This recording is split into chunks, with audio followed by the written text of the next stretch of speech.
Bueno, antes que nada, buenas tardes a todas, a todos. Muchísimas gracias por estar acá conectados hoy. Yo soy María Dolores Linares, como aparece en la pantalla, y voy a coordinar la charla de hoy, que se denomina Relatos Migrantes, Trayectorias en el Tiempo-Espacio. Les voy a agradecer especialmente a las autoridades acá presentes, que son María Silvia Dilicia, en tanto directora del Instituto de Estudios Sociales, Históricos y Sociales de La Pampa, del CONICET y de la ULPAM, y a Estela Cornelis, que es secretaria del Instituto de Estudios Sociohistóricos de la Facultad de Ciencias Humanas de la ULPAM. También, obviamente, les agradezco especialmente a las dos personas que están invitadas, en tanto expertas hoy, que son María Viej y Brígida Baeza, y también a Alexis Arrese y a Enzo Martínez, que Enzo está acá presente, por todo el apoyo logístico que nos brindaron estas semanas previas, y con los temas de conexiones, los mails, la grabación, y por supuesto a las personas que están presentes acá, en tanto participantes. Les voy a pedir a todas las personas que pongan su nombre y apellido en el chat de aquí de este Zoom, y el número de DNI en caso de que quieran certificado de la participación, ¿sí? a esta charla. Así que yo como representante del núcleo de estudios sobre economía y sociedad regional del IESOLP, les doy la bienvenida, les agradezco a esta charla, que se da siempre en modalidad virtual, que se da en el marco de un ciclo de charlas que se llama Intersecciones entre Agendas de Investigación y Políticas Públicas, que es el segundo año. En realidad casi que el tercero, porque empezamos de una manera un poco más informal en los últimos meses del 2020, pero lo institucionalizamos a partir de inicios del 2021. Son charlas que están abiertas a la comunidad en general, que tocan diferentes temas de investigación, pero intentando vincular con agendas de políticas públicas, que no es tanto el caso del día de hoy, como vamos a ver a continuación. Así que bueno, les doy la palabra a María Silvia Dilicia, sobre todo porque es muy tarde allí en España, para que nos salude en tanto directora del IESOLP. Hola Didi, buenas noches. ¿Cómo están? Muchas gracias por la invitación. La verdad que sí, acá es tarde, pero bueno, me da mucho gusto verlos en pantalla, aunque sea, tanto a Brígida como a María Berg, como a vos, Dolores Linares, vamos a decirte el nombre formal. Y me da también mucho gusto que hayan organizado esta charla. Ya sabemos la importancia de los estudios sobre migración, y el hecho de que haya reunido a este grupo habla de, bueno, del interés que sigue habiendo por estos temas al presente. Y hay también un núcleo muy interesante de gente reunida para escucharlos. Así que, bueno, nada, nuevamente gracias y que tengan una muy buena conferencia.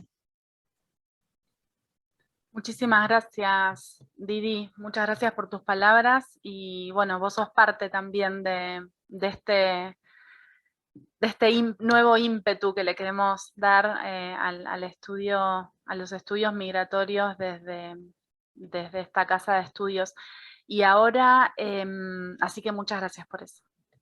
Ahora no te veo más. Estela Cornelis. Ahí estás, sí. Sí, acá estoy. Bueno, buenas tardes a todas y a todos. Estoy acá en representación del Instituto de Estudios Sociohistóricos. La directora, Claudia Salmón Tarquini, se disculpa porque su agenda no le permitió darles la bienvenida, pero bueno, queremos agradecerles la presencia en esta charla virtual que se ha denominado Relatos Migrantes, Trayectorias en Tiempo y Espacio, y que cuenta además con la presencia de queridas colegas que ya fueron presentadas.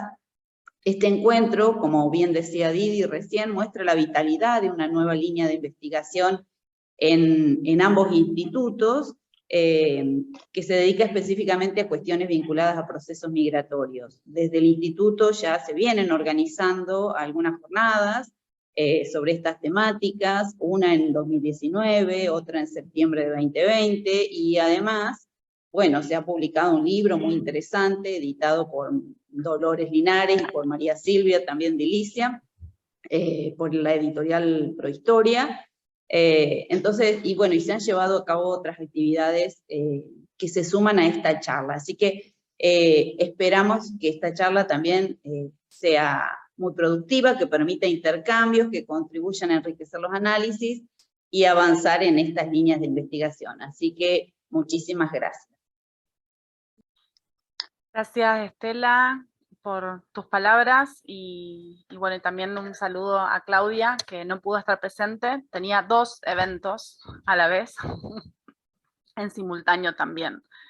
Así que bueno, les quería contar, antes de pasar a las intervenciones importantes de nuestras invitadas, yo les quería contar que desde estos institutos nos estamos juntando a partir de este año un grupo muy pequeño de estudiantes avanzadas, de graduados, graduadas, que nos juntamos con el objetivo de recuperar historias de vida que puedan reconstituir trayectorias migratorias de personas que tienen nombre y apellido, ¿sí? Decimos, de diferentes orígenes, de diferentes lugares de origen, de diferentes momentos, que han realizado sus trayectorias en diferentes momentos históricos, pero que tienen en común haber residido gran parte de su vida finalmente en lo que hoy es La Pampa, ¿sí? Pensamos a veces, como dice María en un ensayo sobre los mitos fundacionales con respecto a las migraciones en Argentina, intentar buscar ejes de análisis y entretejer a partir de estos ejes estas historias de vida para superar este hiato, ¿sí? Esta interrupción analítica que parece haber entre lo que se consideran las migraciones históricas y las migraciones contemporáneas. Por eso, dentro de este grupo, hemos trabajado textos de las 2 personas que están invitadas hoy aquí en tanto expertas, y las contactamos para que nos cuenten un poco sobre sus experiencias de investigación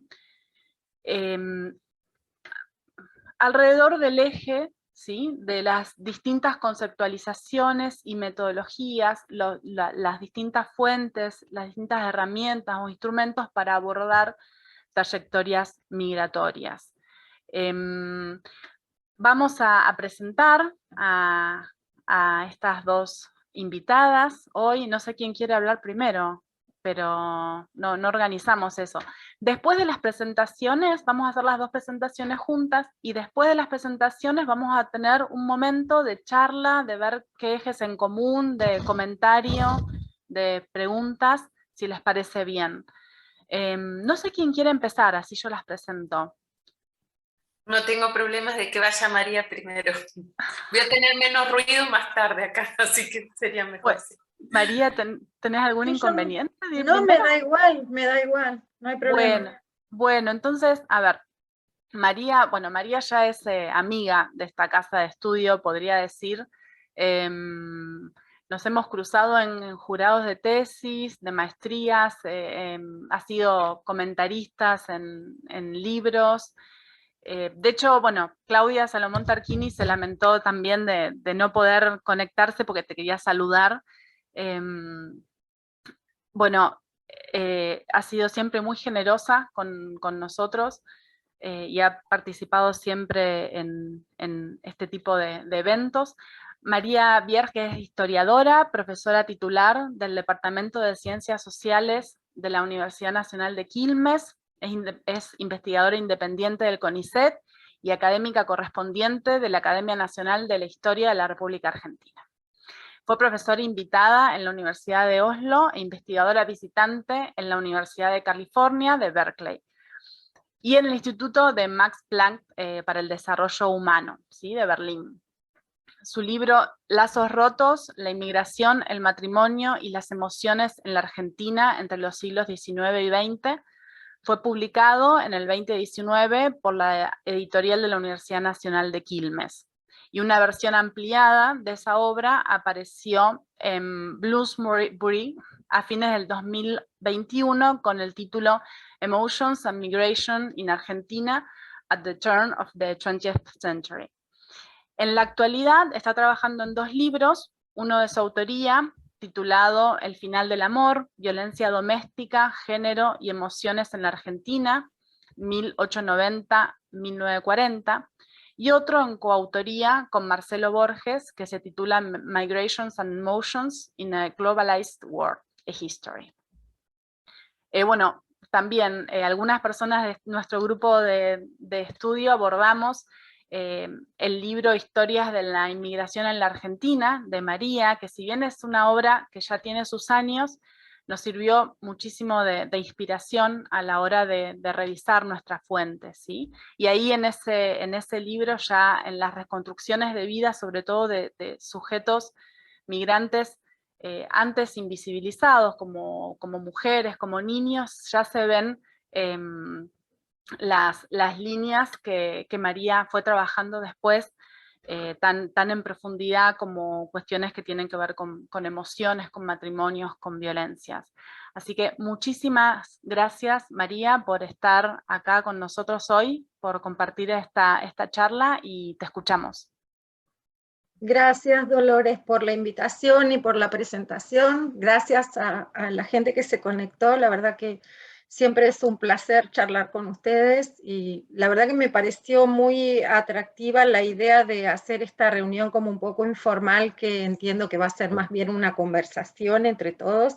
Así que voy a tratar de ser bastante breve para comentar solamente como una especie de derrotero de investigación, según lo que conversamos, Dolores, ¿no? Haciendo como foco en distintos momentos, que en realidad son distintos libros que fui escribiendo, y qué tipo, digamos, de enfoque de las migraciones tomé en cada uno de esos momentos y con qué fuentes trabajé.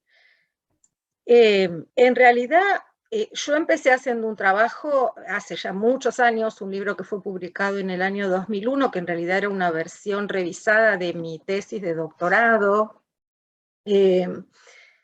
Era un trabajo, digamos, como bastante clásico de migraciones, que si lo miro ahora, la verdad que no me encuentro muy identificada con eso que hice en aquel momento, a pesar de todo el esfuerzo que significa escribir una tesis doctoral, ¿no? Y luego transformarla en un libro. Pero bueno, digamos, el modelo analítico era básicamente un libro sobre digamos, el proceso de adaptación, o básicamente haciendo énfasis en la preservación cultural de la comunidad de inmigrantes daneses en la Argentina, ¿no? Casi todos concentrados en la provincia de Buenos Aires.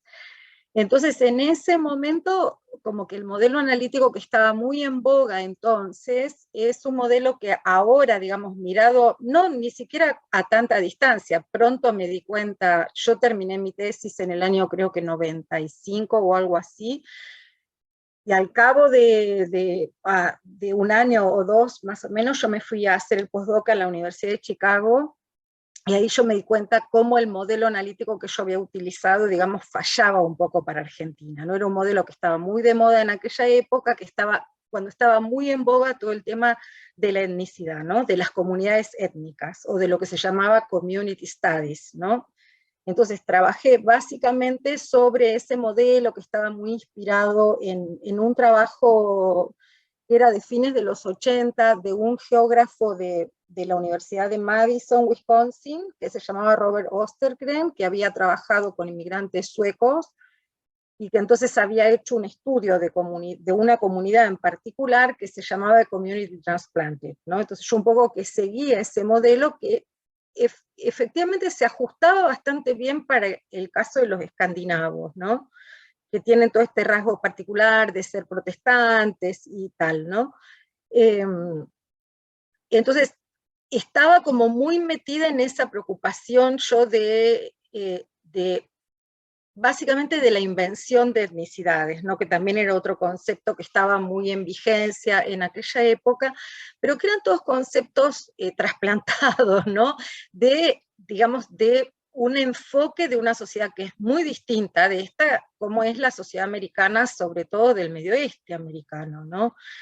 Entonces, la crítica que rápidamente yo misma me hice un año después de terminar ese trabajo es, bueno, que el problema de estos community studies y de utilizar esto, digamos, hacer tanto énfasis en la etnicidad o en la invención de etnicidad, bueno, finalmente uno corre el riesgo metodológicamente de hacer un trabajo que es tautológico, ¿no? Porque uno parte asumiendo que el grupo que estudia es una comunidad y bueno, ¿y a dónde va a llegar? A concluir que es una comunidad. Y eso yo me di cuenta al poco andar, porque yo, como decía, me fui a hacer el postdoctorado en la Universidad de Chicago, y el proyecto con el que yo gané la beca para hacer ese postdoctorado era un trabajo comparativo, donde yo comparé el grupo que trabajé acá con el mismo grupo en los Estados Unidos, en el lugar donde más cantidad hay, digamos, donde fue el grueso del asentamiento de los daneses en Estados Unidos, que es el estado de Iowa, ¿no? Y ahí yo me di cuenta que para poder comparar unos procesos de integración que verdaderamente eran muy divergentes, el problema que yo tenía, o el obstáculo que se me presentaba, era que como yo había estado tan concentrada en esta idea de que los daneses eran una comunidad, o que había partido casi de ese prejuicio, yo había mirado todo lo que ocurría, digamos, desde las fronteras étnicas hacia adentro, por así decirlo, ¿no? Pero había prestado muy poca atención a la articulación de las relaciones de esos inmigrantes con la sociedad que los rodeaba, ¿no? Con el mundo social y cultural que los rodeaba en las distintas localidades o en los distintos partidos de la provincia de Buenos Aires donde ellos vivían. Y en realidad, gran parte de las claves para entender por qué los daneses se habían integrado del modo que se habían integrado a los Estados Unidos surgía justamente de la naturaleza de la sociedad norteamericana. Entonces ahí se me presentó un obstáculo muy grande para hacer un trabajo comparativo, lo cual implicó que tuve que volver a hacer gran parte del trabajo de archivo acá en Argentina para finalmente poder encarar esa comparación y terminar el postdoctorado. Bueno, ese fue, digamos, como mi arranque, ¿no? Pero esto estoy hablando entre fines de los años 90 y bien principios de los años 2000, porque de hecho el libro salió publicado en el año 2001, ¿no? Después, yo no podría recordar por qué razón yo fui haciendo los giros que fui haciendo en mi carrera. Supongo que eso le pasa a todo el mundo, ¿no? Por suerte que uno no se acuerda muchas de las decisiones, porque cuáles son las razones de las decisiones que toma. Pero yo de ahí tomé la decisión de correrme. Creo que debe haber tenido que ver justamente con la experiencia norteamericana, que fue una experiencia dura por esto que les decía, ¿no? Porque llego a Estados Unidos y me doy cuenta que tenía una imposibilidad de comparar, porque conocía muy poco la relación entre, para llamarla groseramente, la sociedad argentina y la comunidad que yo trabajaba. Y por otro lado, porque estando en Estados Unidos, empecé a leer y a trabajar mucho. Yo estaba en un grupo de historia rural en la Universidad de Chicago, entonces empecé a trabajar y a leer literatura sobre estudios de frontera. Entonces ahí lo que yo decidí para iniciar un nuevo proyecto de investigación fue justamente correrme a la frontera digamos, sin desvincularme completamente de lo migratorio, ¿no? Eso fue una experiencia muy interesante porque implicó todo un aprendizaje de un campo de los estudios de frontera en Argentina que yo no conocía. o que conocía muy superficialmente, ¿no? Y entonces, en realidad la idea de correrme fue porque cuando estaba en Chicago y participaba de ese grupo que, digamos, aunque era historia rural, el foco era la cuestión de la frontera, yo me di cuenta cómo podía usar una fuente que hacía años que tenía guardada y que no me animaba a usarla porque pensaba que yo iba a ser bueno, no es que el uso que hice finalmente era tan genial, pero digo que iba a ser un mal uso de una fuente que era tan rica, que es el diario de esta inmigrante danesa que viene justamente en la época de la frontera, cuando Tandil era un fuerte, está Dorothea Vogel, ¿no? Que es la mujer de uno de los pioneros, o del pionero de la migración danesa a Tandil, y ella, que era una mujer era como una especie de etnógrafa adelantada, ¿no? Era súper culta, muy refinada. Ella llevó un diario personal durante todo el tiempo que vivió en Tandil, después lo suspendió, ellos regresaron hacia mediados de la década de 1870, regresaron a Dinamarca, y ella lo suspende por un tiempo y luego al cabo lo retoma, ¿no? Entonces yo había encontrado de casualidad el manuscrito de ese diario, hacía años, cuando yo era estudiante en la Universidad de Copenhague en los años 80, de casualidad revolviendo una sección de manuscritos de la Biblioteca Real de Copenhague, encontré ese diario y me pareció fantástico, pero nunca me animé a usarlo porque yo tenía miedo de desperdiciarlo, por así decir, ¿no? Usé solamente fragmentos para mi tesis o para este libro que terminó publicado en el 2001, pero lo que hice entonces en esa nueva instancia de investigación, no me corrí por completo de lo migratorio, pero claro, trabajé un momento de la migración bien interesante porque es un momento muy temprano en un lugar muy particular que es ese mundo lábil de la frontera, ¿no?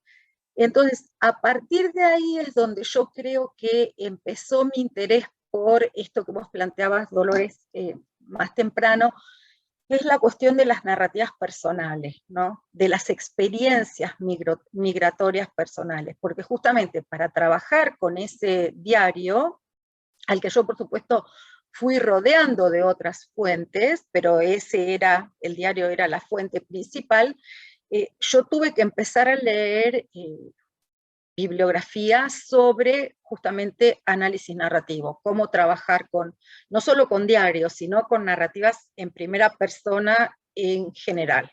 Y creo que ahí es donde entonces yo definitivamente terminé virando y tomando el rumbo que mi trabajo de algún modo sigue teniendo hasta hoy en día, a pesar de que en el último libro, de Lazos Rotos, el tipo de fuentes, ahora me voy a referir a eso que trabajo, no tiene nada que ver con esto, pero digamos, la mirada sigue siendo, digamos, como una especie de obsesión por ir detrás de la experiencia, de la posibilidad de captar la experiencia de los sujetos migrantes. Entonces, estuve unos años trabajando con este diario de Dorothea Vogel y en 2004 publiqué el libro que se llama El mundo de Dorothea, justamente, y cuando terminé ese libro fue que empecé a escribir, en realidad lo escribí a pedido, porque me lo pidió la editorial Edasa, el libro que vos mencionaste, que fue publicado en el 2009,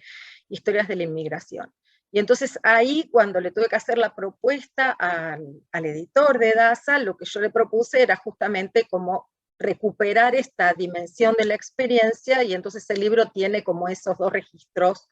A mí me hubiera gustado que no tuviera esos dos registros, pero bueno, a veces mandan las editoriales y sobre todo cuando te invitan a escribir no puedes tomar muchas decisiones, ¿no?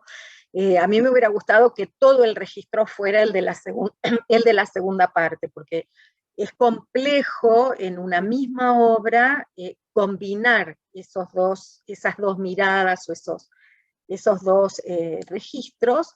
En realidad no hubo, por las características que tenía la colección en la cual el libro está metido, no hubo posibilidad de acordar que todo el registro del libro fuera el de la segunda parte, ¿sí? El de las historias, pero al final yo creo que finalmente la editorial terminó más convencida con la segunda parte del libro que con la primera, porque después el mismo Fernando Fagnani, el editor de Daza, me pidió que yo escribiera otro libro, fuera de colección. Y entonces ahí, como bueno, yo podía decidir más fácilmente, porque ahí, digamos, el otro libro era una invitación adentro de una colección, este era por fuera de una colección, con lo cual era bastante más sencillo negociar cuál iba a ser el tono del libro, la naturaleza del libro. Entonces ahí escribí en el año, que se publicó en el 2012, si mal no recuerdo, este libro que se llama El viaje de los niños, ¿no? Que lo que a mí me interesaba ahí eran como 2 o 3 cosas. Por supuesto, siempre la cuestión de si es posible ir por detrás de la experiencia, es decir, si las trayectorias, si de alguna manera recuperar las trayectorias nos permite como historiadores acercarnos a la experiencia.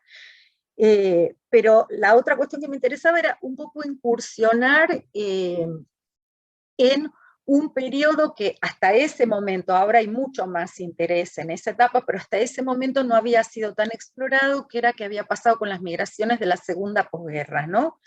Y sobre todo con personas que eran o refugiadas o exiliadas o que habían vivido, como muchos de estos protagonistas del viaje de los niños, la experiencia del desplazamiento, ¿no? De vivir en los campos de desplazados en Europa, no tener prácticamente un destino y terminar casi por azar en la Argentina, ¿no?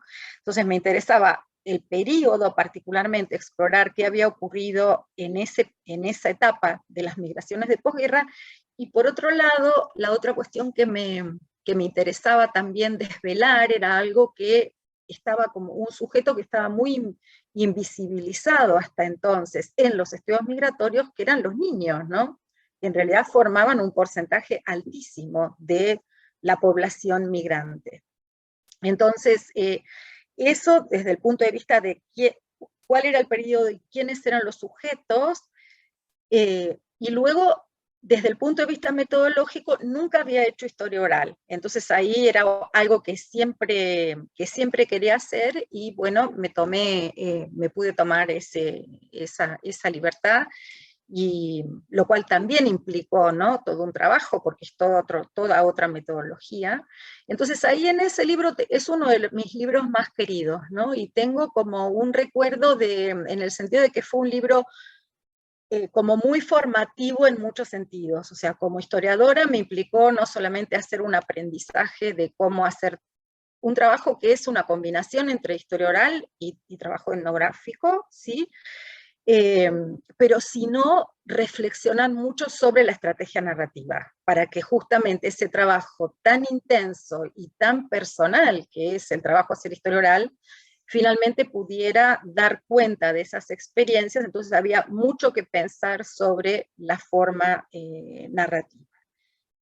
Y después, esa fue una experiencia interesante desde el punto de vista de la formación profesional, pero fue una experiencia muy, yo diría que afectivamente onerosa, fue difícil, ¿no? Fueron muchos años de recuperar esas historias de esos niños, algunas de las cuales eran muy dramáticas, y de hacer, además de historiadora, a veces de psicóloga de mis propios entrevistados. Así que después que hice ese libro, lo que decidí es ya no volver a incursionar en la historia oral, porque como que hay una dimensión de lo que uno tiene que poner de carga personal y de capital personal, que me parecía que ya con una experiencia era suficiente. Entonces volví a internarme en el archivo para trabajar en mi último libro. Voy a ir cerrando acá para así le doy la palabra a Brígida, lo mismo después conversamos, donde lo que hice fue virar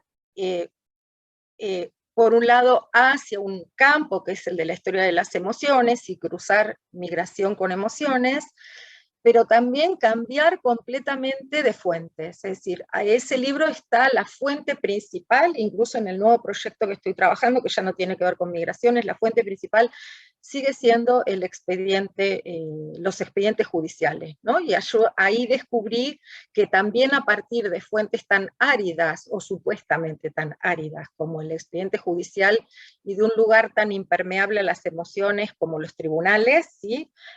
Con eso también se puede recuperar historias, contar historias, y de alguna manera ir detrás de esa obsesión que tengo de rescatar la experiencia de los sujetos.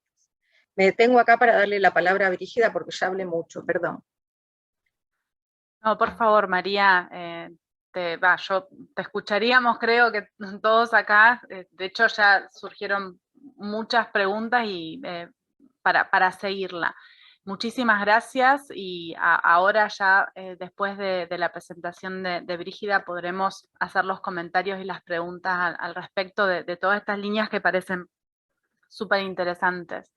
Brígida, ahí tenías un gato que también quería participar, me parece. Sí, se va a cruzar. Sí. Bueno, Brígida, ahora me toca presentar a Brígida, que, bueno, nuevamente te agradezco muchísimo que hayas aceptado participar en esta charla, como decimos, un poco informal, aunque un poquito formal. Brígida también es una referente en el área de estudios migratorios, ya no tanto desde la historia. Ella, sin embargo, es licenciada en historia. Ahora nos vas a contar un poquito de este currículum también un poco ecléctico. Ella, Brígida Baeza, es doctora en antropología por la Universidad de Buenos Aires. Es investigadora independiente del CONICET y profesora asociada de la Cátedra de Ciencias Sociales Contemporáneas de la Licenciatura en Historia de Humanidades, de la Facultad de Humanidades y Ciencias Sociales de la Universidad Nacional de la Patagonia, San Juan Bosco. Es directora del Instituto de Estudios Sociales y Políticos de la Patagonia, y entre sus principales intereses de investigación se encuentran los estudios sobre migraciones limítrofes en relación al análisis de las identidades, las memorias y las fronteras sociales. Es miembro del grupo GEMAS, también de la Red de Investigadores en Derechos Humanos CONICET, del eje Migración y Asilo, y forma parte de la red IAMIC de investigadores sobre migraciones. Así que muchísimas gracias. También, Brígida, te cuento que dentro del grupo de estudios que estamos armando, intentando recopilar relatos migrantes, abordamos un artículo que hiciste junto a Mariana Ferreiro, Gabriela Novaro, Evangelina Pérez y Anaí Viladrich, que se llama Memorias Migrantes, y que retoman cuestiones metodológicas a partir de estudios de casos muy disímiles, ¿no? O sea, muy variados, en realidad, como partos y puerperios en mujeres migrantes, inserción laboral joven de mujeres migrantes, nostalgias a partir de las comidas, ¿sí? Para acercarse nuevamente a las experiencias de identificación y la construcción de la memoria colectiva en estos contextos de movilidad. Y de ahí también nos surgieron muchísimas inquietudes sobre este trabajo, que después, obviamente, no sé si vos tenés ganas de contarnos de tu experiencia también de investigación sobre mujeres bolivianas, si tenés ganas. Bueno, te agradezco muchísimo la participación y te paso la palabra.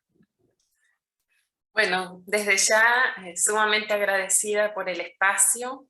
Un gusto volver a encontrarme con María. Hace años atrás se organizó, bueno, ella con un colega organizaron un taller en la Universidad de Quilmes, así que ahí la conocí otras colegas de ustedes de La Pampa. Así que bueno, esperaba este día, ¿no? Este encuentro. Y en realidad, cuando Dolores comentó que no iba a ser ninguna presentación formal, igual quienes somos estructurados decimos, uy, pero ¿cómo voy a hacer? ¿No?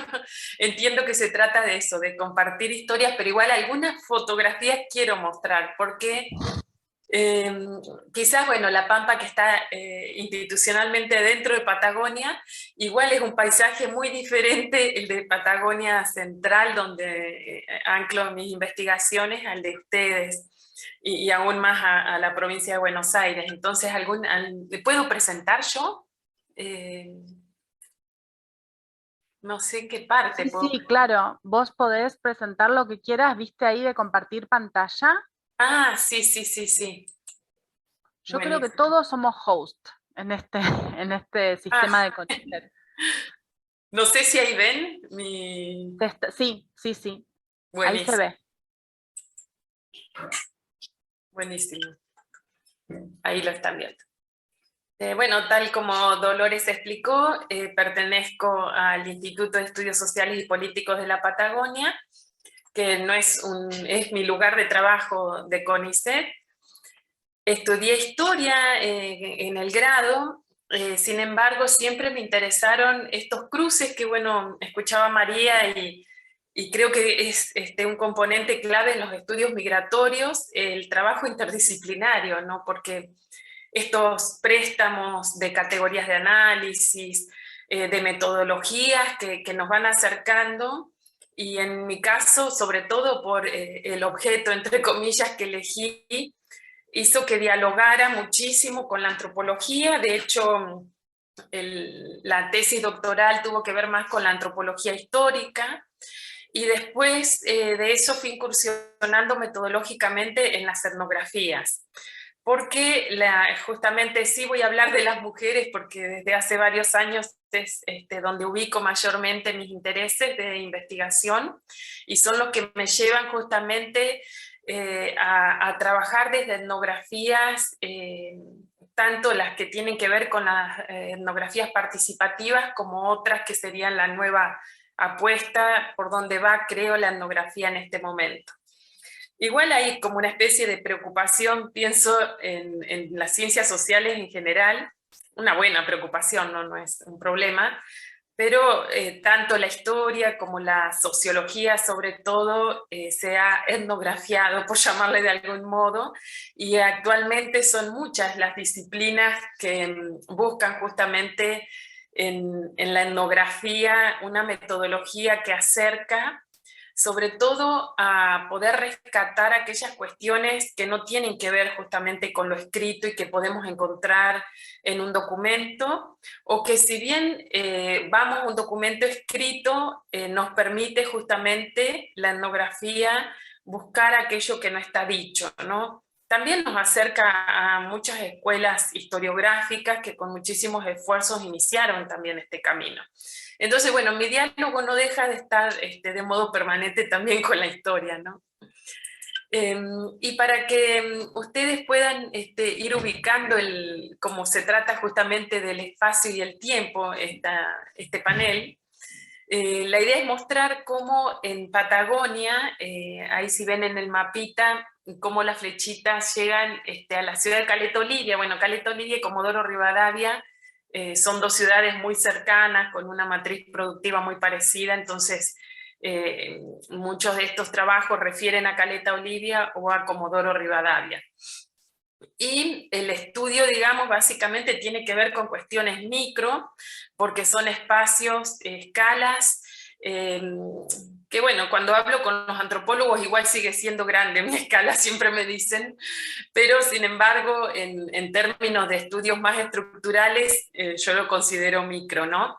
Que tiene que ver con barrios, con lugares dentro de los barrios, como puede ser el barrio 3 de Febrero en Caleta Olivia, o un lugar que denominamos con mis compañeros el Zanjón en Comodoro Rivadavia. Y desde hace ya varios años me viene preocupando, bueno, décadas diría, los estudios sobre memorias. Por eso menciono justamente al grupo GEMAS, que es un grupo de estudios sobre memorias subalternizadas, que surge justamente porque los estudios de memoria estaban muy asociados obviamente a la última dictadura militar, y en este caso hay todo un esfuerzo en ubicar los estudios de memoria en tres grupos básicamente, que tienen que ver con los grupos indígenas, con grupos migrantes limítrofes y con grupos afrodescendientes. Entonces, a lo largo de todo el país hay varias personas que estamos trabajando con algunas categorías que nos van acercando, y sobre todo que recuperan el concepto de territorialidad.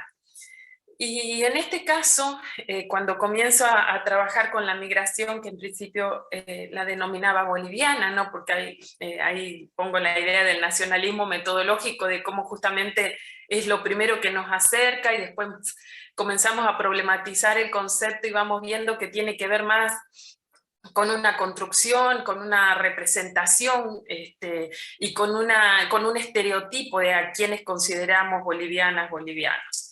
Entonces, bueno, ahí fue todo un esfuerzo en ir al concepto de etnicidades, sobre todo porque estamos hablando de una migración rural que viene a ámbitos urbanos completamente diferentes, que mayormente no llegan hablando el español, pero ubico ahí también a otros grupos que tienen situaciones similares, que viven situaciones similares en el campo educativo, en el campo de salud, algunos históricos, como puede ser la migración chilena, y todo lo que tiene que ver con la nacionalización de un grupo con una nación que es la mapuche, y bueno, con otro grupo como puede ser también el de paraguayos, y hay trabajos similares en otros lugares del país.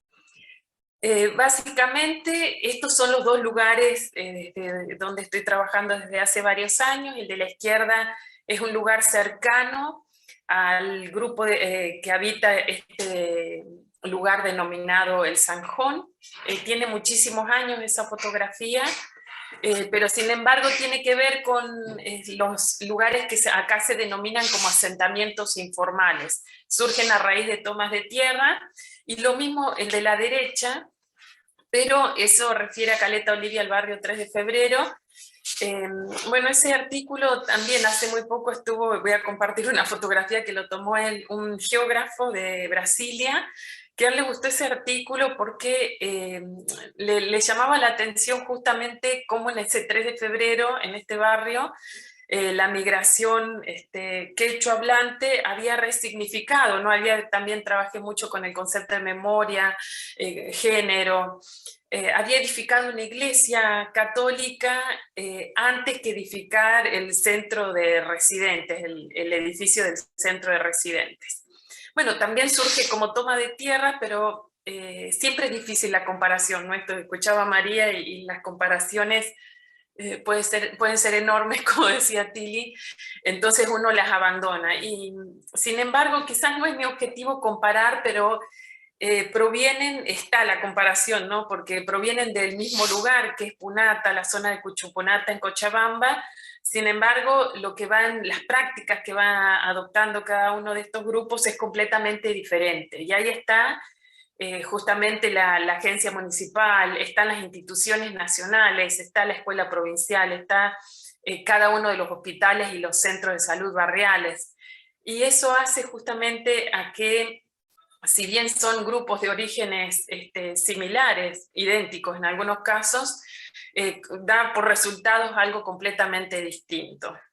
Bueno, estos son los lugares que transitamos, por eso es que la etnografía se vuelve fundamental, porque a estos lugares vamos 1, 2, 3, 4 veces como para establecer cierta empatía, acercamiento, y no voy a decir que es fácil porque no lo es, sobre todo en los primeros momentos cuando uno se acerca. En algunos casos hemos llegado a través de los agentes de salud, en otros casos hemos llegado a través de referentes. A lo largo de los años podría decir que hay algunos referentes con los cuales tenemos un vínculo, ¿no? de cierta cercanía, de cierta amistad. Que eso va variando justamente a través de los temas, porque muchas veces, y eso es lo que trabajé durante mucho tiempo, son los hombres los primeros que se dan. Sin embargo, a mí siempre me interesaron más las mujeres, entonces ha sido un camino bastante difícil de recorrer. Sin embargo, logré llegar a las mujeres y ahí estoy desde hace bastante tiempo.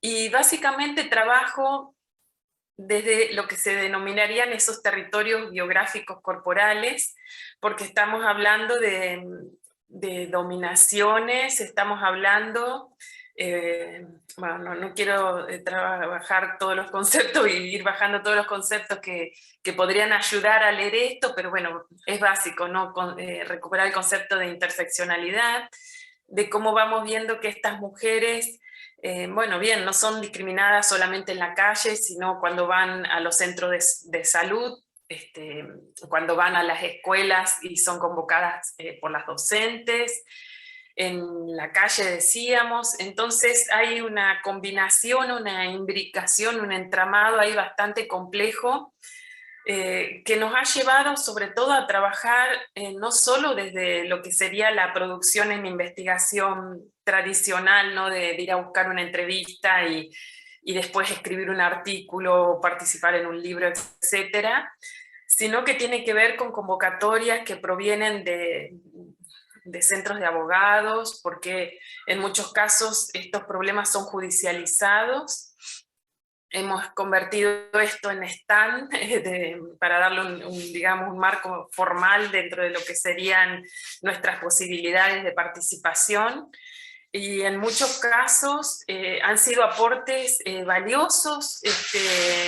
Obviamente estamos hablando de casos judicializados que no todos tienen el fin deseable.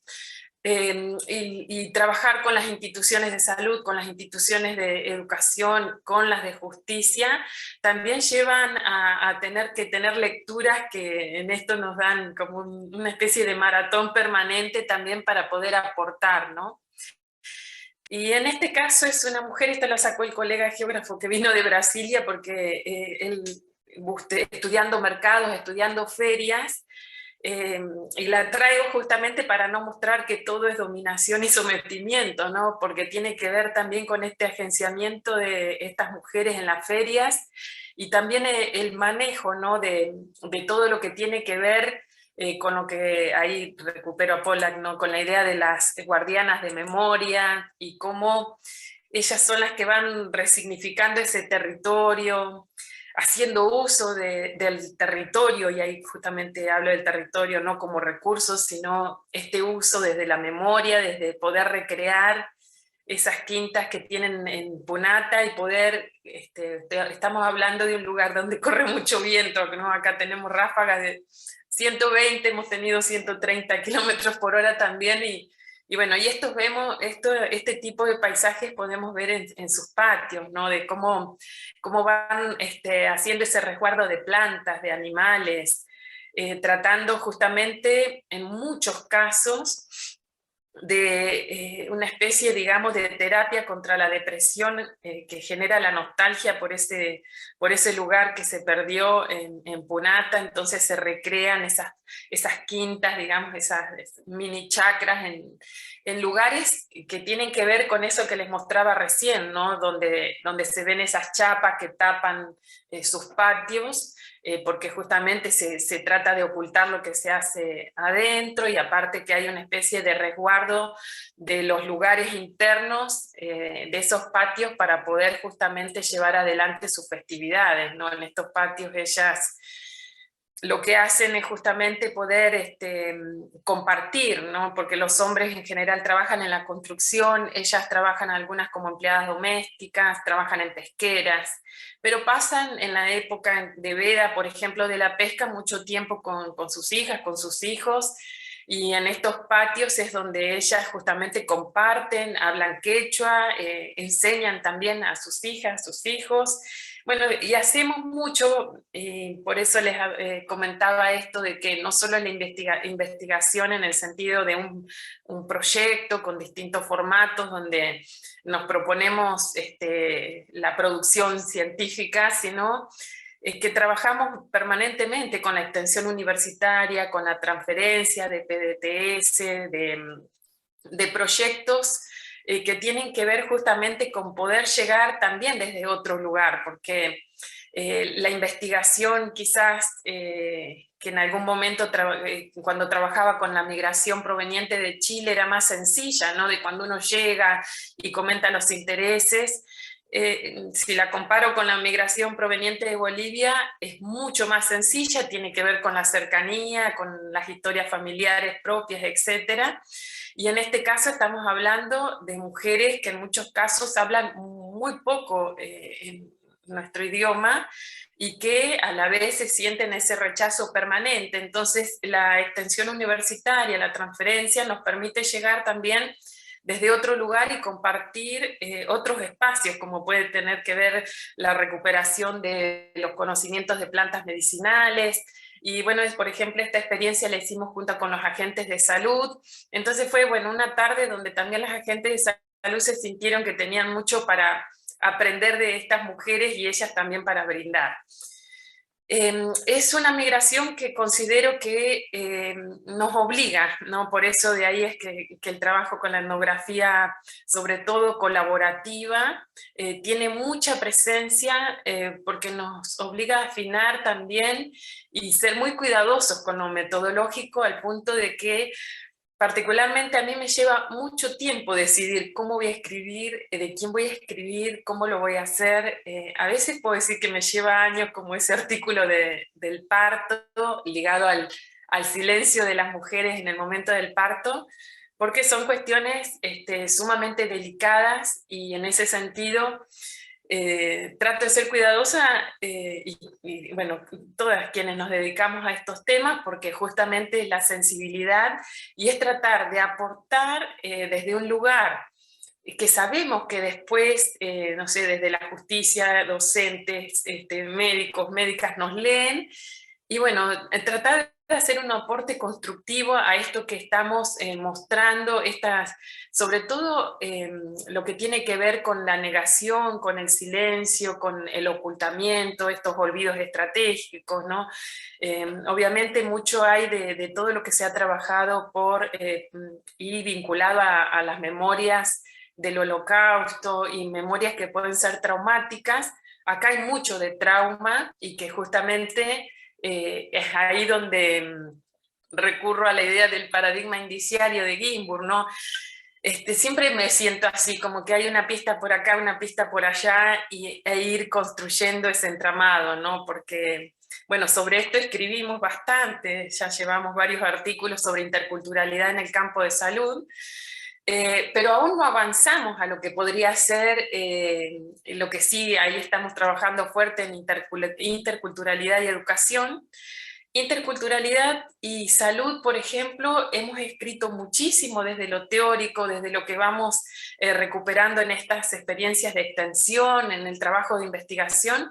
Sin embargo, todavía no nos animamos a entablar el diálogo fuerte con lo que tiene que ver con el sistema médico, porque justamente estamos hablando de distancias enormes entre lo que tiene que ver un modelo de un pluralismo médico, un sueño de pluralismo médico, y lo que vemos actualmente. Entonces, en esta idea de lo indiciario, justamente, también nos sentimos como a veces ahondar en una especie, digamos, de pantano y ver para dónde vamos, ¿no? Muchas de estas cuestiones las han trabajado muchos tesistas que por suerte han profundizado determinados aspectos que tienen que ver con esto, que sí, creo que el artículo sobre el parto se está leyendo, y hay algunas carreras de medicina que lo están leyendo, y bueno, ahí me siento como en una deuda de poder de trabajar desde la transferencia con el sistema de salud. Pero bueno, creo que tiene que ver también con estas distancias, ¿no? Por eso las fronteras sociales, aunque empecé con eso en la tesis de doctorado, también me pasó algo muy parecido a lo que planteaba justamente María recién, ¿no? La tesis doctoral,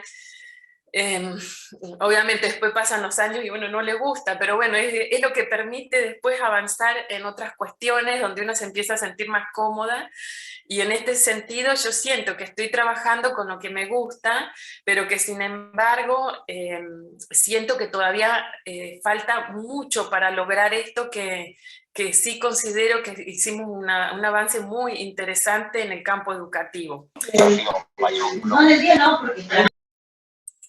Ahí se levantó, ¿no?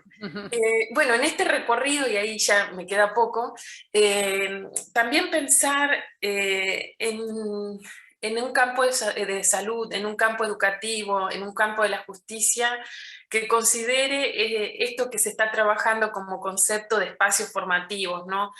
No solo se aprende en la escuela, no solo nos sanamos en un hospital, y en ese sentido consideramos que sobre todo ahí el concepto de generaciones y ver cómo trabajamos, porque estamos ahora ya en la segunda generación, muchos de estos jóvenes ya nacieron en Argentina, sin embargo son considerados bolivianas, bolivianos, y pensar en esos espacios formativos que no están justamente dentro de lo formal que puede ser la institución educativa. Un poco también estamos haciendo todo ese recorrido.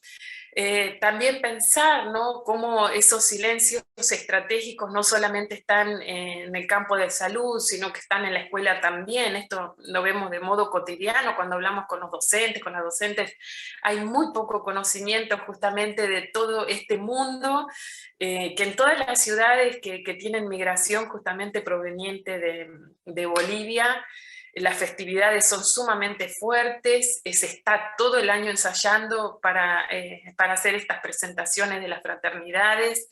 Hay mucho movimiento ahí y mucho puesto en juego justamente de la recuperación de la memoria. Bueno, hay otros temas, esto en general cuando me invitan a hablar sobre metodología lo comparto, y que a veces tienen que ver con encuentros casuales, digamos, sobre el Día de Todos los Santos. No es que tuve un proyecto específico de investigación, sino que llegué por casualidad a un Día de Todos los Santos, y ahí, bueno, no fue casual justamente, porque a mí me interesaba pensar el tema de la muerte, porque está totalmente ligado al campo de la salud, y ahí veía algo diferente justamente en el concepto que tenemos desde lo occidental acerca de la muerte y desde el sentido católico tradicional. Bueno, por ahí si después lo quieren googlear, en la revista Clepsidra de Memorias está ese artículo. No me voy a detener en esto porque esto es muy interesante y tengo miedo de simplificarlo demasiado. Pero bueno, tiene que ver con por lo menos 2 o 3 años que fui a cementerios y estuve en contacto con esta festividad, que si bien tiene sus semejanzas con el Día de los Muertos en México, tiene otras diferencias que tienen que ver más con lo indígena andino, ¿no? y sobre todo con lo quechua.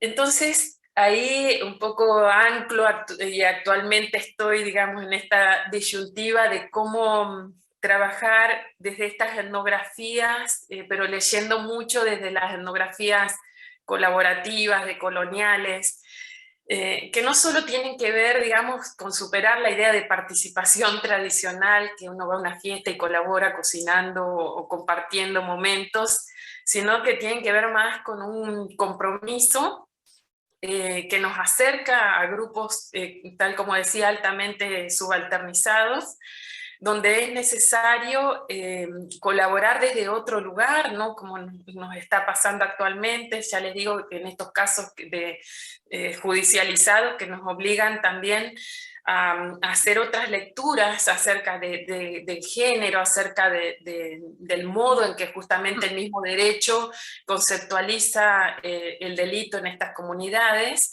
y también plantearnos fuertemente la necesidad de construir categorías propias para poder enfrentar estos dilemas.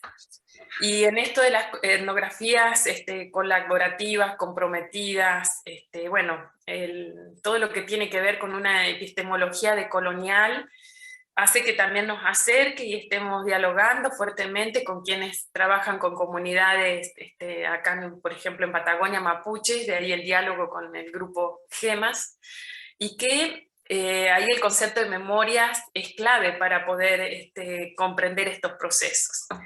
Entonces, bueno, un poco eso, y que tiene que ver también con el modo, si bien no lo dije explícitamente, pero todo este recorrido apretadito tiene que ver con el modo en que construimos el dato, el modo en que construimos la fuente, ¿no? A diferencia de cuando uno va a un archivo, y también obviamente hace una lectura etnográfica, bien no puede hacer del documento, sin embargo acá hay una construcción del dato, y por eso es que mencionaba el tema de las dificultades que tenemos y el tiempo, y eso supongo que tiene que ver con haber estudiado historia, el tiempo que necesito particularmente en pensar el dato, ¿no? Porque lo que estoy escribiendo ahora, por ejemplo, pasó hace 3 años atrás, donde participamos con un stand, colaborando en un caso judicializado que aún no se resuelve, y eso,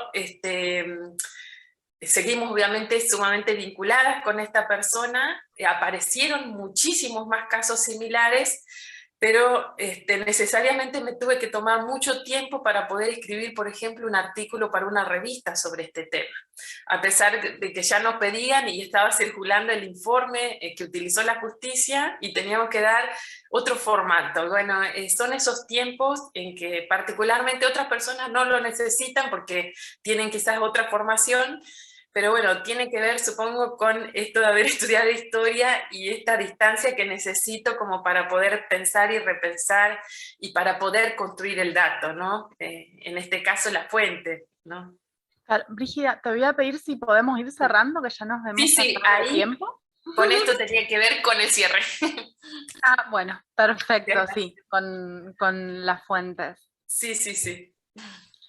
Gracias. Bien, bueno, muchísimas gracias, Brígida, también por tu presentación, súper interesantes las fotos. Ahí dejaste de presentar. A ver, vemos la pantalla completa ahora. Ahí. Sí. Brígida, no te escucho ahí, no sé qué está pasando. No, que no encuentro dónde puedo dejar de presentar. Acá está. Espero no... Ahí está. Perfecto. Ahí está, perfecto. Bueno, muchísimas gracias a las dos presentadoras nuevamente, y vamos a abrir, yo tengo un montón, he anotado como 4 hojas ya de notas, no todo es fundamental, pero vamos a abrir el juego a las personas que están acá escuchando, sí, que todavía somos 29 aquí, así que si quieren podemos iniciar o por el chat o abriendo el micrófono, no hay ningún problema. Si hay alguna duda, algún comentario, alguna pregunta. Hola, ¿se escucha? Hola, Lisette, sí. Yo tenía por ahí 2 preguntitas, supongo que para María están más referidas para ella. Yo te quería consultar, bueno, yo en mi caso estoy haciendo entrevistas a grupo de inmigrantes judíos acá en La Pampa, bueno, pero que vinieron a principios de la década del 20 o fines del siglo XIX, y en su mayoría las entrevistas las hago a nietos. Hay algunos casos de hijos, pero la mayoría son nietos. Nada, si me puedes dar por ahí algún consejo, observación, recomendación, cuando uno trata de reconstruir las historias migrantes, pero a través de la voz de sus descendientes. Y la otra preguntita era si, bueno, cuando vos hablas de análisis narrativo, si me puedes recomendar algún autor, autora, una obra básica, o como alguien que empieza a arrancar que quiera arrancar a trabajar en ese tema, algo básico para arrancar. Eso nomás.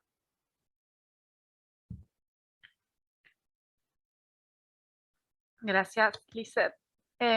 ¿Alguien más? Vamos a ir juntando cuestiones, así después se responden.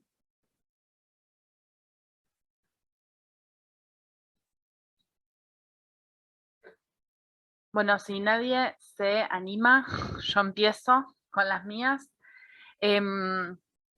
María, vos hablaste de que pudiste encontrar, a partir de una fuente que habías guardado, pasaste a otro campo de estudios, que son los estudios fronterizos, y después que a partir del análisis narrativo, centraste, o sea, siempre tuviste esta mirada más o menos clavada, casi una obsesión, dijiste, en ir detrás de la experiencia del migrante. A mí me pareció súper interesante eso, y después lo emocionalmente movilizante que resultó trabajar con historia oral, ¿sí? A partir de la experiencia de los niños y niñas migrantes, y que después no volviste a trabajar con eso, que volviste a las fuentes escritas. Esto me parece que es ahí sí pueden conversar las dos con con lo fuerte que es la intervención, la construcción de narrativas conjuntas, ¿no? Cara a cara, porque ya Guber nos hablaba, ¿no? de este resultado de la entrevista como en esta conversación. Y en ese sentido, hablaste de las fuentes como experiencias judiciales, y que ahí igual podías encontrar este nuevo objeto de las emociones. ¿Me podés contar un poco más algún resultado de cómo se encuentran esas perlas dentro de textos tan áridos como las fuentes judiciales? Sí. Sí, abrí el micrófono. Sí, lo tengo abierto, sí. Bueno, no sé, te respondo, no sé, me puse a responder yo.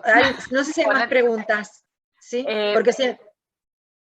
Sí, yo tengo más cosas, pero también para Brígida, puedo hacer preguntas para Brígida. Bueno, si querés, les respondo a Lisette y a vos, y después avanzamos. Dale. Bueno, Lisette, quizá podría ser respecto de tu primera pregunta, que es más metodológica, cómo trabajar con migraciones, pero en realidad no trabajar con el migrante, sino como vos decís que trabajás mayormente con la segunda y tercera generación.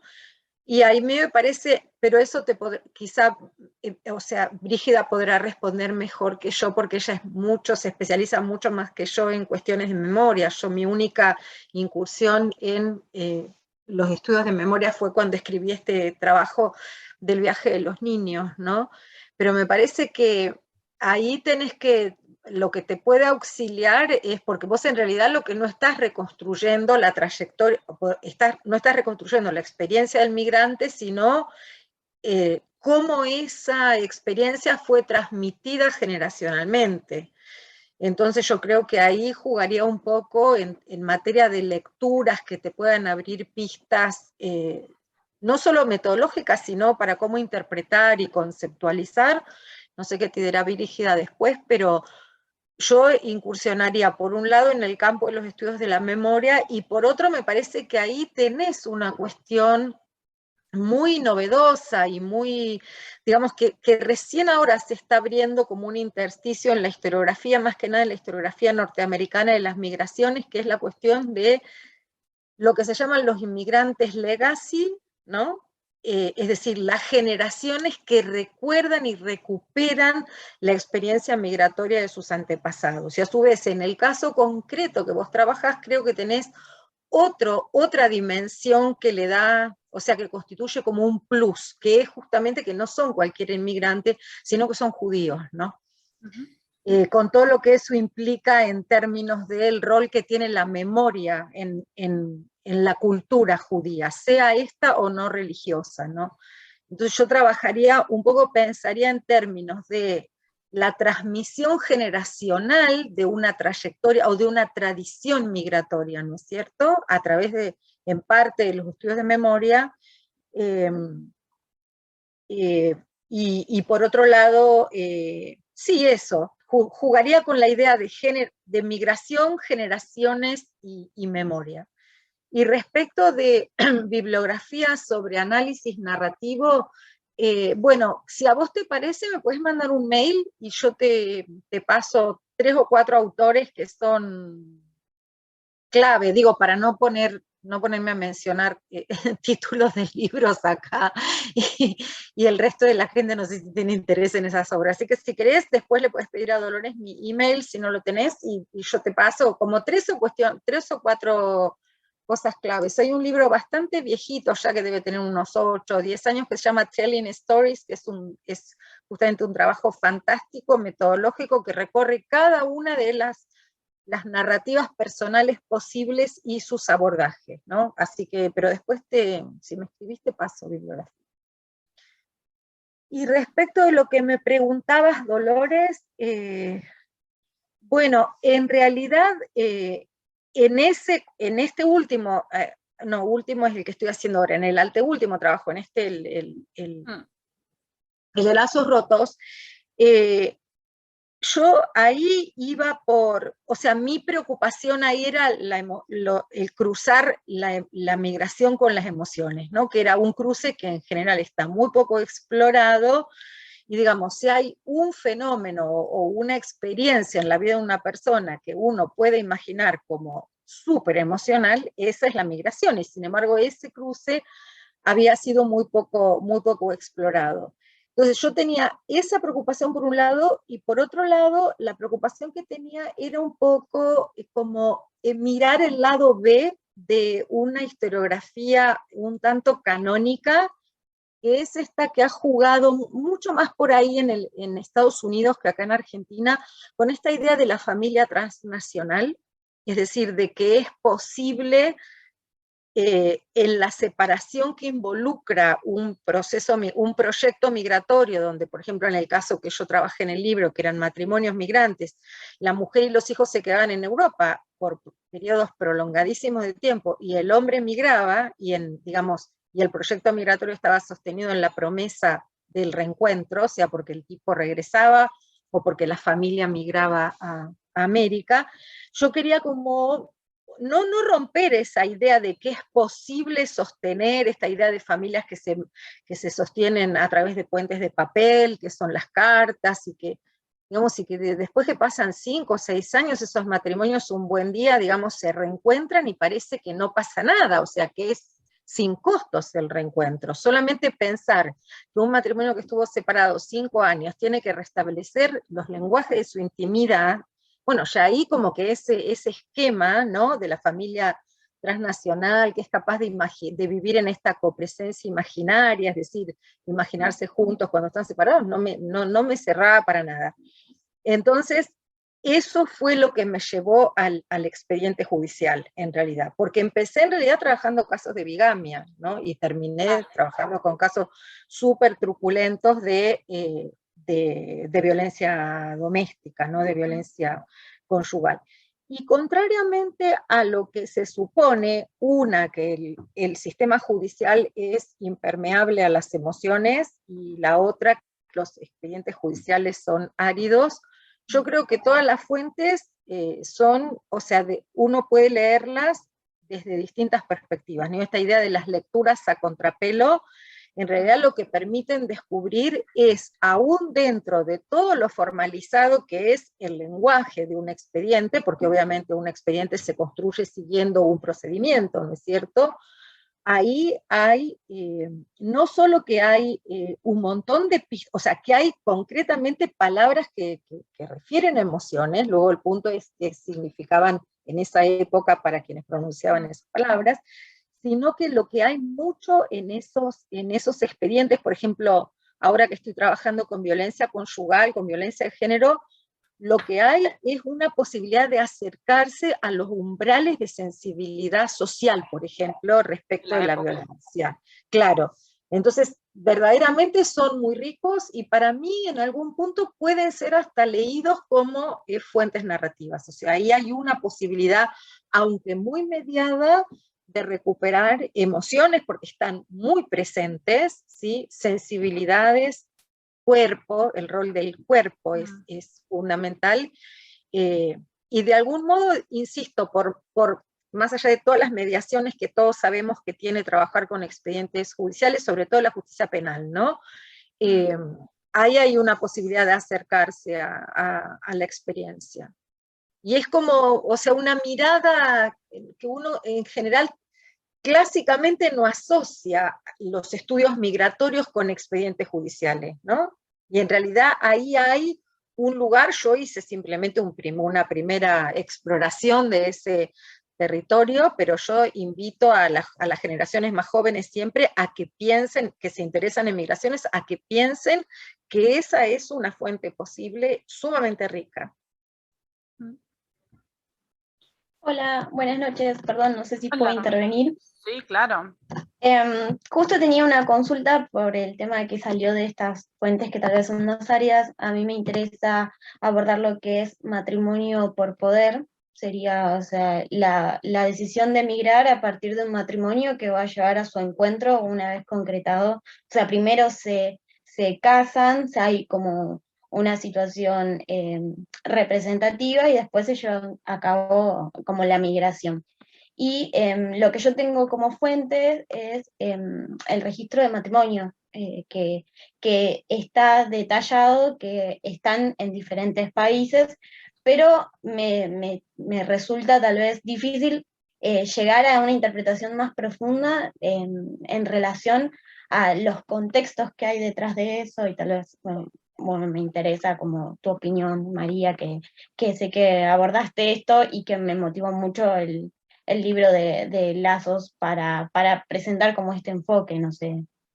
Todavía me falta como pulir ciertas cosas, pero más o menos va por ese lado mi idea de tesis.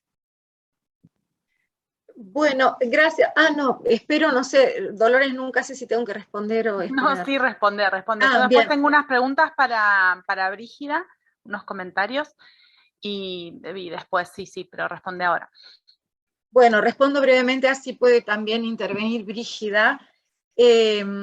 Bueno, ahí depende, Romina, creo que era la persona que me preguntó. Sí, Romina. Sí. Depende, Romina, el periodo que estés trabajando, ¿no? Porque si es posible recuperar a través de historia oral algo de eso, porque sí, claro, la fuente que tenés en sí te dice muy poco de lo que vos te preguntás, no solo respecto del contexto, sino respecto de cómo luego se articula esa relación matrimonial, ¿no? Un poco dependerá el periodo, porque recuerdo ahora un seminario que di este año, que me parece que era el seminario de Mendoza, es que he dado tantas clases este año que no me acuerdo ya cuál era, pero creo que era el seminario de Mendoza.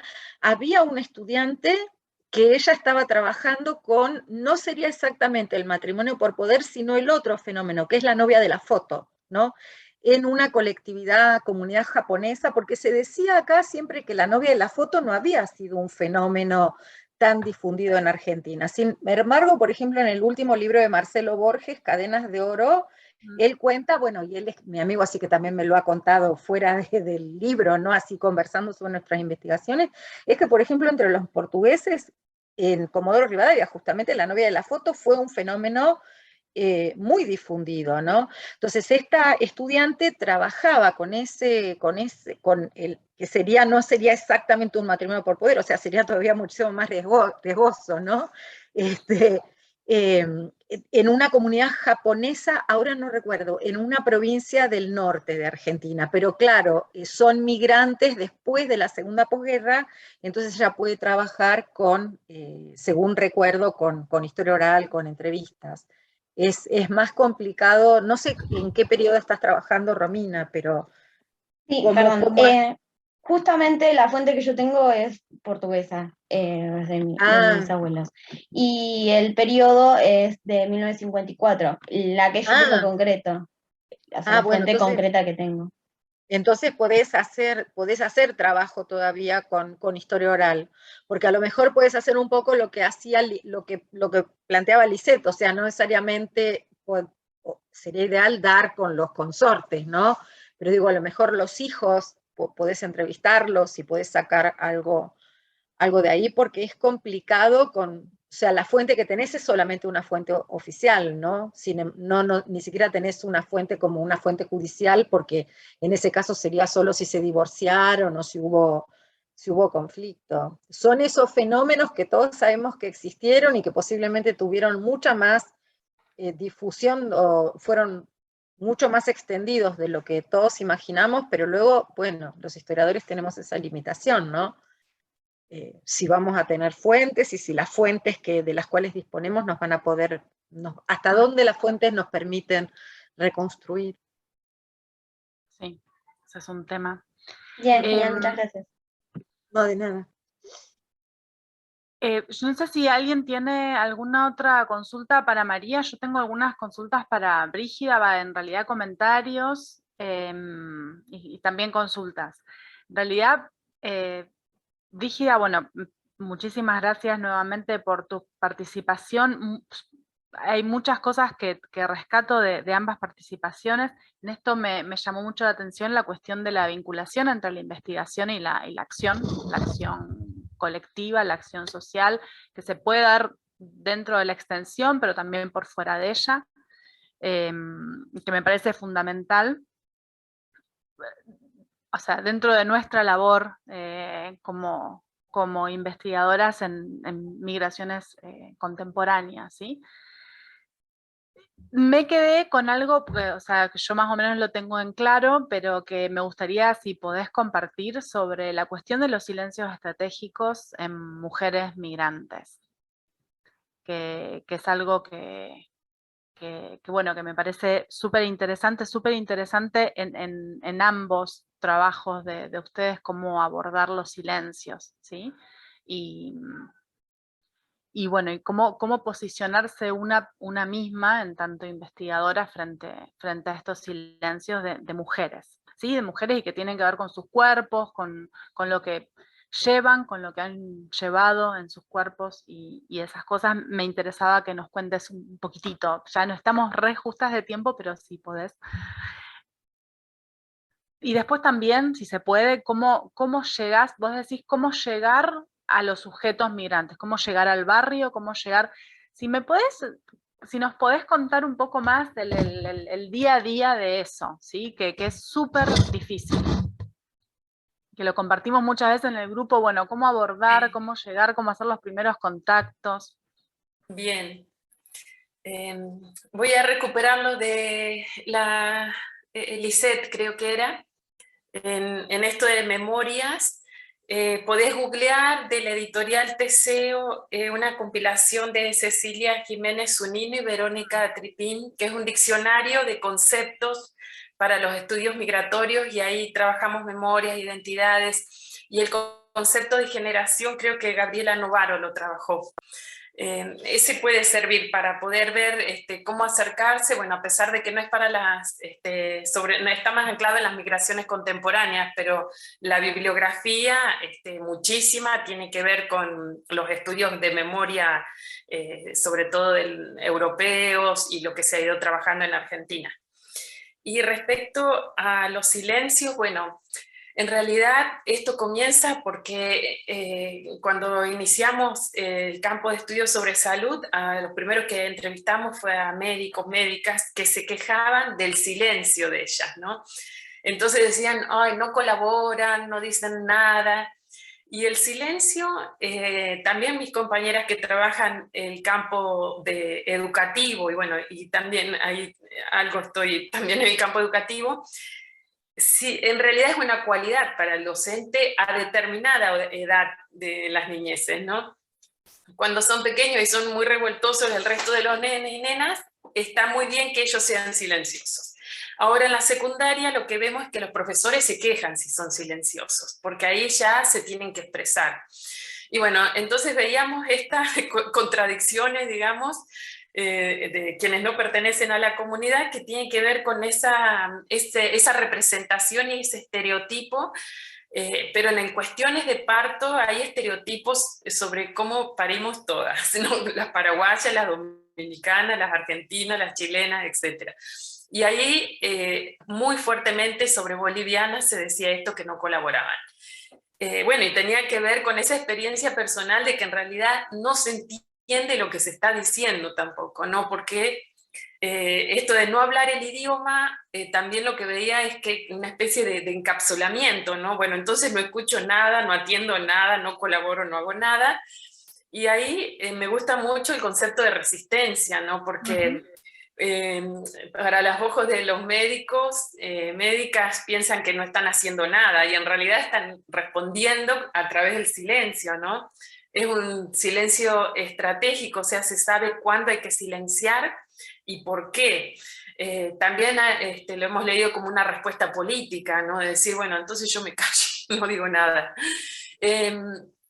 Y eso mismo lo vemos en los dos campos, en el educativo y en el de salud, porque a los agentes, no solo a los médicos, sino a los docentes también les molesta de este grupo, particularmente el silencio, cuando en otros momentos se lo reivindica. Y esto, las dificultades de cómo acercarnos tienen que ver, bueno, ir reconstruyendo con quienes hablan, que serían los profesionales, pues los podemos entrevistar, aparte hay mucha cercanía, obviamente, ¿no? Un médico no tiene ningún problema en decir esto que yo estoy reproduciendo y dicen cosas mucho más fuertes y reproducibles también. Y en cambio con ellas no voy a hablar del silencio, bueno, ahí es la observación, ¿no?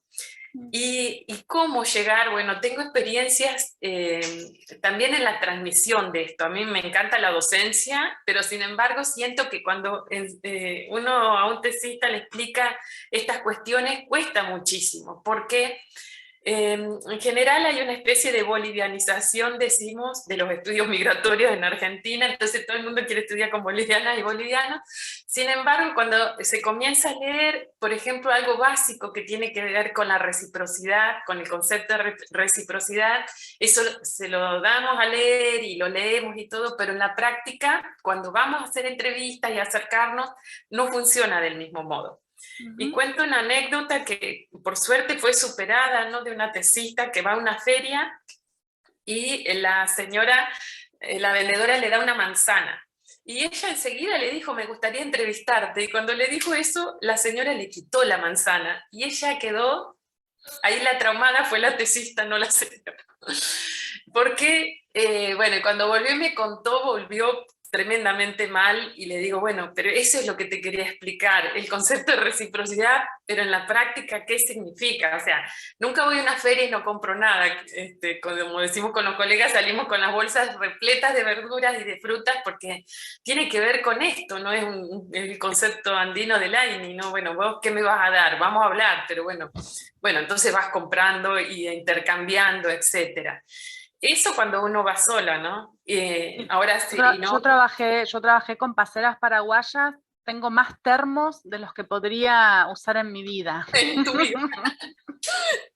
Y sí, es el modo de poder empezar a hablar, ¿no? Y después cuando es un ámbito, por ejemplo, a la ciudad, en la ciudad de Caleta Olivia, que hay esto que yo decía, las diferencias del mismo grupo en cada ciudad, en Caleta Olivia son sumamente abiertos y aunque no te conozcan, esa noche, la primera vez que me conocieron, entré, me dieron comida, bebida, y llegué en un día de Todos los Santos, pero ojo que es un día que se da todo, porque como viene el muerto a estar 24 horas, para que se devuelva, para que sea efectivo justamente lo que ese muerto va a dar, hay que dar absolutamente todo. Entonces llegué en un día ideal, se daba todo, hablaban, compartían, etc.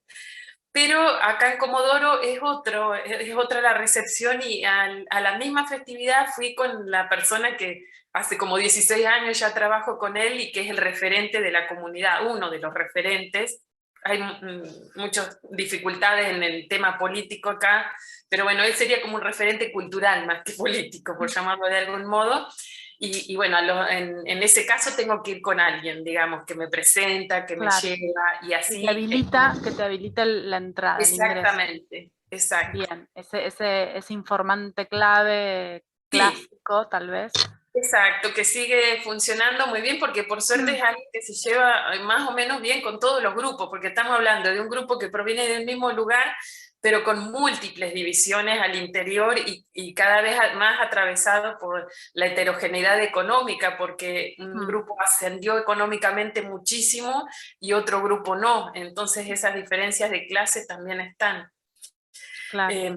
Bueno, esas son cuestiones que sí cuesta mucho transmitir y tiene que ver, bueno, algunos dicen que se aprende con los maestros, con las maestras a hacer etnografía, y un poco de eso hay, ¿no? Pero la experiencia propia en el campo es lo que hace que uno pueda ir resolviendo esas dificultades y que no te anule una investigación, una dificultad de ese tipo.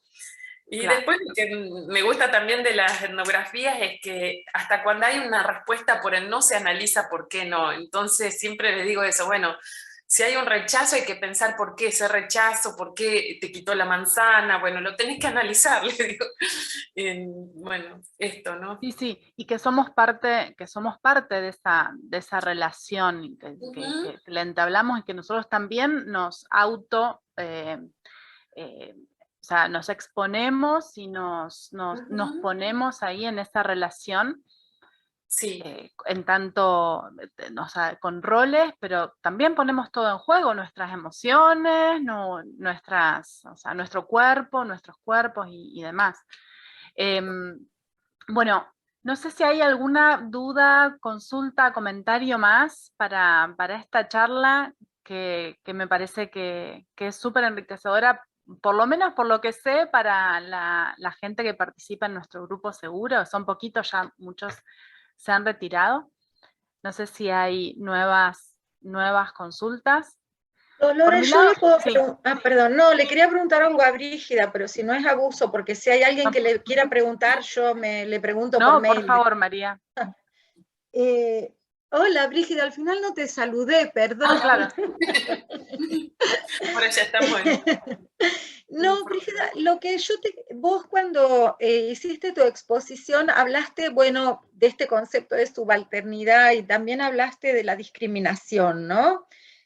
Entonces yo lo que te quería preguntar, o sea, a mí como que hay algo que no termina de encajar, la relación entre, digamos, cómo es que vos llegás a que ellas te relaten una experiencia, si es que te la relatan, de discriminación que te permita a vos concebirlas como en un lugar subalternizado, siendo que el problema que se señala todo el tiempo es el problema de los silencios, ¿no? Digamos, cómo vos, ellas te relatan esa experiencia o es algo que vos a través de indicios vas reconstruyendo. Eso por un lado, y por otro, solo un comentario, que a los médicos esos les tenés que dar a leer el libro que vos mismo estás usando de Ginsburg, porque además, qué paradójico, que todos nosotros, junto con los médicos, estamos educados en el mismo paradigma, pero parece que a mí a veces me parece que los médicos no se han enterado que ellos han sido formados en el paradigma indiciario. Entonces no puedo comprender cómo un médico plantea que la paciente no colabora porque hace silencio. Así que tienen que leer urgente Ginsburg. Está bien, muy buena la idea. Bueno, en realidad la subalternización es externa, ¿no? Cuando Spivak habla de si puede hablar la subalterna y dice que no puede hablar, no significa que no pueda hablar en los términos, digamos, que estamos nosotras ahora hablando, ¿no? Sino que a través de los documentos fue subalternizada. Y con ellas sucede algo muy parecido. Cuando vos hablabas de los expedientes judiciales y vemos los informes que hacen las trabajadoras sociales, los informes que hacen las abogadas de ellas, hablan en esos términos, que son mujeres que no colaboran, que son, esto es textual, mala madre, que no existe un buen cuidado de sus hijos y de sus hijas. O sea, son ubicadas desde una especie de ausencia de agencia como madre, y desde ese lugar son leídas, ¿no? Y son transcritas de ese modo. Las juezas, cuando reafirman también esos informes, o cuando renuncian por considerarse que no están capacitadas justamente para evaluar estos casos. Y en el caso de ellas, cuando relatan estos momentos de discriminación, bueno, esa es la lectura que nosotros hacemos acerca de esas situaciones, ¿no? De, por ejemplo, cómo no sentirse, digamos, discriminada cuando reciben las notas en los cuadernos de sus hijos, de sus hijas, y la docente lo reta al nene diciéndole, pero tu mamá, ¿por qué no firma? ¿Por qué no lee?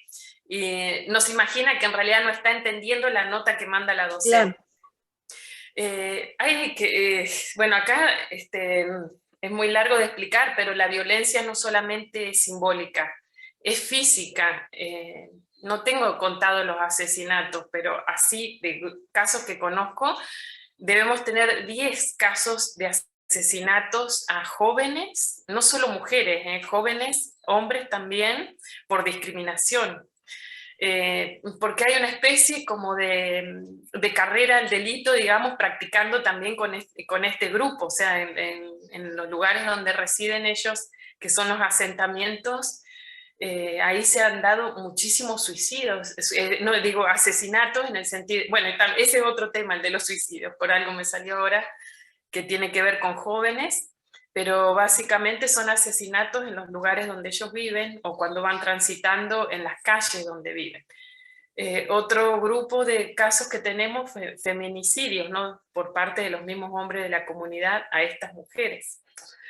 Entonces, es un grupo altamente estigmatizado, discriminado y violentado. Vulnerable también. Sí, exacto. Entonces, bueno, tiene que ver con este modo y también, ¿no?, con las dificultades de poder abordar también toda esta inmensidad de temas, que por eso centrarnos también en cuestiones de género nos permite también focalizarnos, ¿no? Porque hay otros grupos de compañeras que trabajan de discriminación en escuelas, por ejemplo, en escuelas primarias, de cómo es interpretado, que esto le pasó también, pasa que no existía toda esta carga, digamos, de medicalización, pero bueno, al inmigrante europeo le pasó lo mismo cuando llegó a las aulas, claro, saber escribir y leer en el idioma, ¿no? Totalmente. Bueno, el tema es que ahora muy rápidamente, digamos, se lo lleva a la educación especial, al fonoaudiólogo, y hay muchas dificultades en entender que tienen que ver que justamente la lengua materna es otra, y que en sus casas, por más que esta mamá y este papá trate de no enseñarle al nene y a la nena, lo mismo están todo el tiempo escuchando, entonces van a ir al primer grado y van a tener esas dificultades. Y bueno, hay otra gente que está trabajando con esos temas, ¿no?, que tienen que ver con de cómo se los ubica inmediatamente dentro de la educación especial. En otros casos tenemos, por suerte, avances, por eso decía, en la interculturalidad, en poder pensar estas cuestiones fuera del paradigma médico y empezar a verlo como una cuestión social. Hay como muchísimas aristas, ¿no? Y ahí está muy imbrincado también lo educativo y lo sanitario, por eso es que trabajamos sobre todo desde esos dos lugares, ¿no? Y estoy de acuerdo con la recomendación hacia los médicos y a las médicas. Gracias, Brígida, me encanta tu trabajo. Bueno, a vos, María. Bueno, si les parece, yo me llevo como enseñanza para todas y todos nosotros estas cuestiones que ambas nombraron de la distancia temporal con las primeras investigaciones y cómo se puede ir avanzando y cómo vamos conociendo sobre nuestras fuentes, sobre lo que nos gusta trabajar, lo que no nos gusta y cómo vamos encontrando nuestros sujetos también y nuestras perspectivas donde nos sentimos más cómodos para trabajar. Y también que finalmente todos los estudios migratorios, pese a estos mitos fundacionales del crisol de razas, pese a los intentos de inclusión, pese a las políticas públicas, siempre estamos frente a experiencias, como dijo María, traumáticas, dolorosas, emocionales, y que están atravesadas muchas veces por grandes angustias, grandes desarraigos, siempre, y sobre todo por la exclusión, ¿sí? Siempre algo que no trabajamos lo suficiente, pero que ambas dijeron, son cuando nos ponemos a trabajar y a preguntarle a la sociedad receptora, ¿sí? En este caso a los argentinos. Vos, María, hablaste también de la sociedad estadounidense. Digamos, mucho de cómo se integra o cómo se incluye a la persona migrante tiene que ver o sea, todo tiene que ver con cómo es la sociedad receptora. Y bueno, y para eso seguimos trabajando, me parece, todas. Súper. Así que bueno, muchísimas gracias por su participación. No tengo palabras, me parece que salió una muy linda actividad, muchos contactos entre investigaciones. Así que muchas gracias nuevamente. Que tengan unas buenas noches ahora. Gracias a vos, Dolores, y a toda la gente que se conectó. Gracias, un placer. Gracias también. Gracias. Bueno, hasta luego. Gracias. Gracias, Vivi. Te quedaste hasta el final. ¿Qué hora es allá? Sí, se quedó al final. La 1. No, me muero. Uy, no. Anda a dormir, Vivi. Chao, chao. Chao, muchísimas Chao. gracias. Chao. Muchas gracias. Chao, chao.